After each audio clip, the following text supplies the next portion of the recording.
Selanjutnya pemirsa, jelang Natal dan Tahun Baru, ini dari Pelindo 4 ini mengoptimalkan fasilitas penunjang yang ada di Pelabuhan Manado untuk membuat para penumpang yang datang ke Pelabuhan Manado ini nyaman di tengah mungkin ada peningkatan jelang Natal dan Tahun Baru.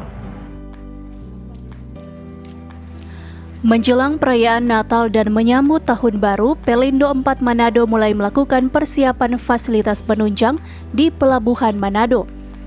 Pihak Pelindo juga sudah mulai melakukan rapat bersama instansi terkait dalam penerapan protokol kesehatan saat terjadi peningkatan penumpang. Beberapa fasilitas seperti ruang tunggu, pintu kedatangan, dan dermaga terus dibenahi PT Pelindo 4 untuk kenyamanan penumpang.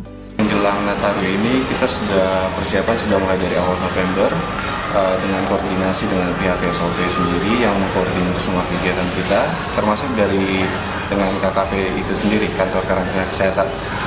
Mungkin untuk menanggapi persiapan kami sudah menyiapkan banyak prasarana dan sarana di Pelabuhan Manado itu sendiri, dan untuk terkait prokes dan isu nasional yang terkait COVID. Sementara diprediksikan peningkatan penumpang di Pelabuhan Manado ini akan terjadi pada akhir bulan November. Peningkatan itu belum ada, masih normal untuk sekarang. Kemungkinan bisa jadi akan ada peningkatan di akhir bulan ini. Seperti diketahui, menjelang perayaan Natal dan Tahun Baru di Sulawesi Utara, biasanya terjadi peningkatan penumpang di Pelabuhan Laut Manado. Hizkia Warankiran melaporkan untuk Kawanwa TV.